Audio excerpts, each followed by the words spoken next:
Good morning, ladies and gentlemen. This video will be posted on Monday, May 4th to continue with week 5 of remote learning for Springwood Middle School. This is Mr. Seifert's social studies class. Welcome back.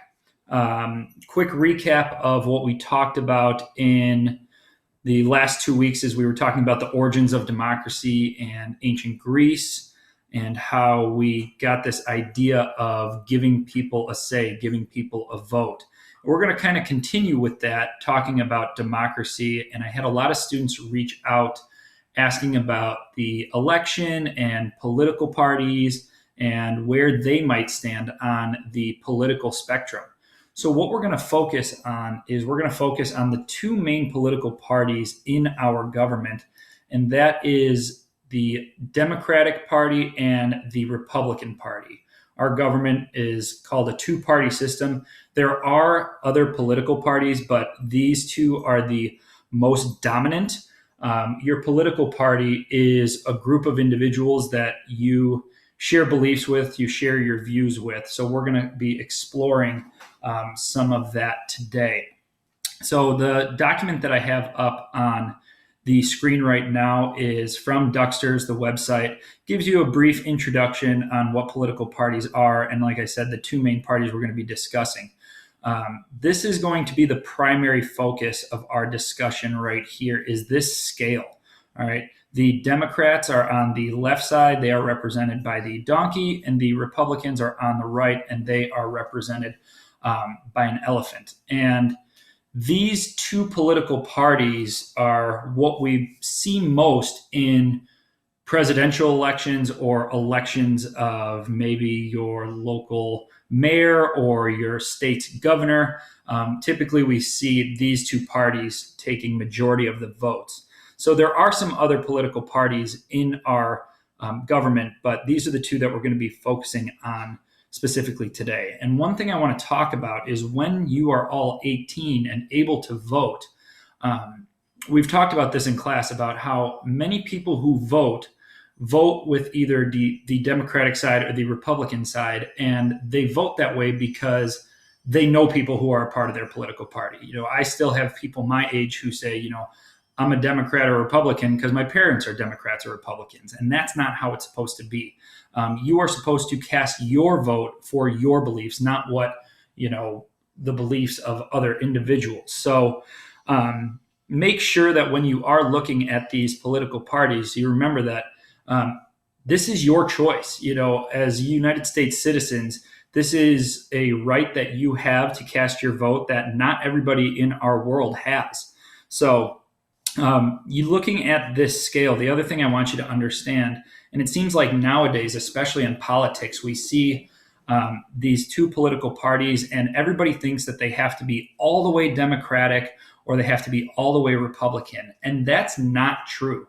A lot of the times we do have citizens who are in the middle, and they might be middle left or they might be middle right.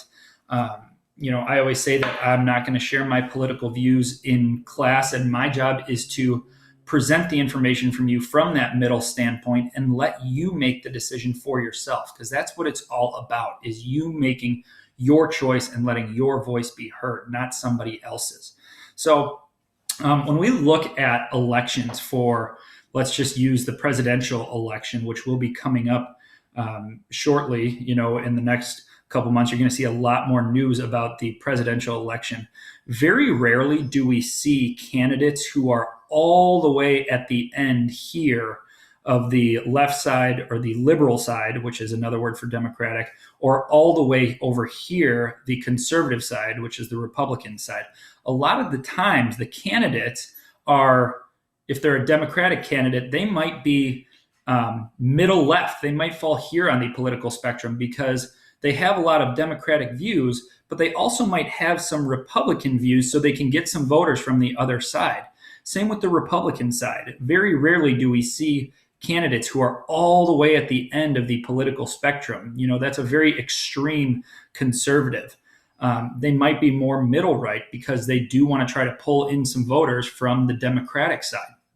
So If you do see two candidates that are all the way left or all the way right, it's going to be hard for them to get votes. They might get the votes from their political party, but they're not going to get any votes from the opposing side, which again, the whole point of the election is to get as many votes as possible. That's how you win the elections. So that is one thing that I did want to point out, is that very rarely do we see these extremist left side politicians or extreme right side politicians. A lot of the times they are in the middle. So please remember that in our country, we do have a representative democracy, which means we vote for representatives to announce our opinions on things. We don't have a direct democracy where every single person votes on every single thing. That would take a lot of time, takes a lot of money, and it's harder to have a direct democracy the bigger your population. So we vote for candidates that are on this political spectrum to make decisions for us. And the other thing I want you to understand is that you don't have to side with one of these. You can be directly in the middle. You can be, have political beliefs or political views that are Democratic and Republican. I feel like when we watch the news nowadays, everybody thinks they have to side with one, and that's not the case. You can be in the middle. It is your choice. It is your vote. So again, just going through some of the differences between the Democrats and Republicans, our job this week is to figure out where you stand on that political spectrum. And the first assignment that I'm really excited about that's going to be posted on Monday, May 4th, is this political party affiliation questionnaire. Now, it does look like a lot.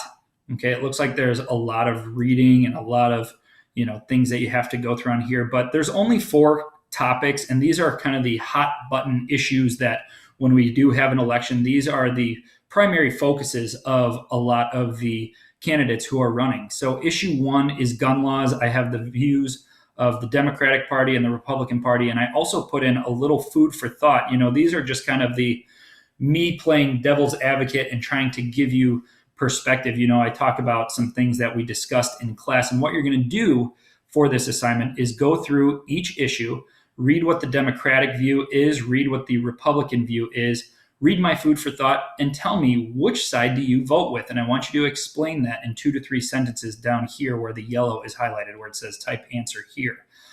If you are in the middle and you don't side with either, that's okay, but just tell me why. Make sure you tell me in 2 to 3 sentences why you could not, why you had a hard time picking. So gun laws is something we discussed in class a lot. Another hot button issue is same-sex marriage. Should same-sex marriage be legal? Should it be illegal? That'll tell you where each party stands on those. Healthcare, so the funding for medical programs and who has the right to healthcare.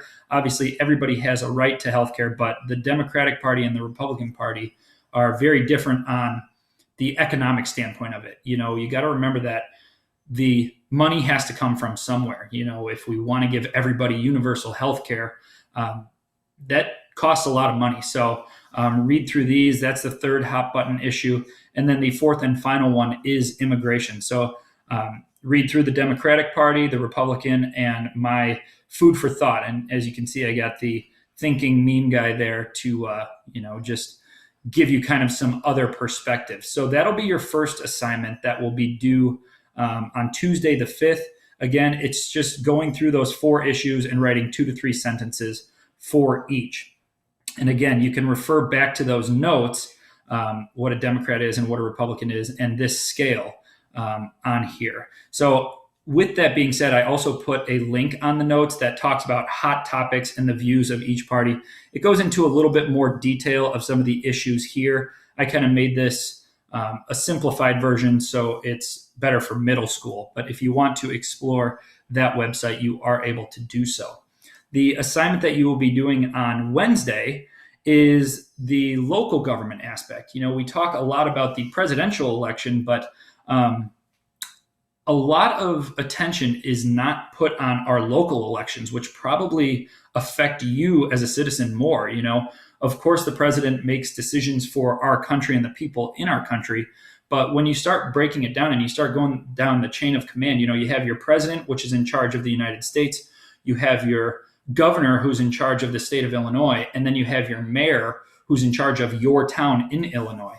So I'm going to have you do some exploring on Google for finding your local government and their political beliefs or where they stand, who is in charge of your town. And again, mayors are the ones in charge of your town, and the governor is in charge of your state. So we do see that voter population, a lot of people turn out for those presidential elections, but not many people turn out for those local government elections, which directly affect them more. So when you do become 18, make sure you are giving that attention to your local government as well, and your state representatives in Congress and things like that. Okay.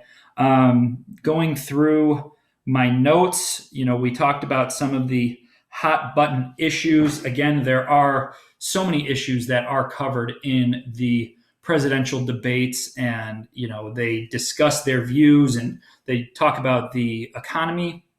But the main thing I want you to remember is that it is your vote.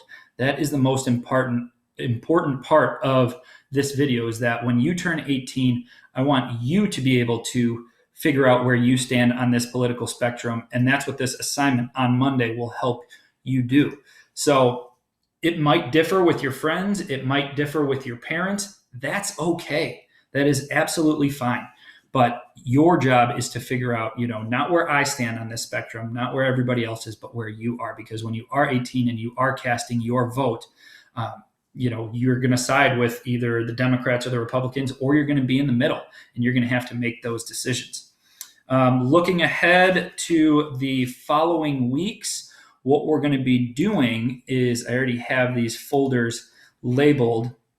We are in week 5, political party affiliation. I am going to have a life skills week where we're going to be looking into some fun activities that might not necessarily be school related, but it's more skills that you can take outside of the classroom. During this quarantine, I've been doing a lot of home projects and learning how to do things around the house, and things that, you might not cover in some of your classrooms, but are very important. And then week 7, we're going to do a year review. I'm going to try to find a way where we can play like a Jeopardy game towards the end of the year that covers everything we've talked about from the beginning of school, the 13 colonies, reading a map, the Constitution, the Revolutionary War. So that'll be week 7. And then our final week, we do watch the movie when we were in school. I always like to end the school year by watching the movie National Treasure, because there's a lot of stuff in that movie that we've covered as content in class. So I'm going to try to find a way where we can watch that movie together or discuss that movie. And then after week 8, we are in summer vacation. So only a couple more weeks left of remote learning. I look forward to seeing where you all stand on this political spectrum with the assignment. And I hope you all are staying safe and have a great rest of your day.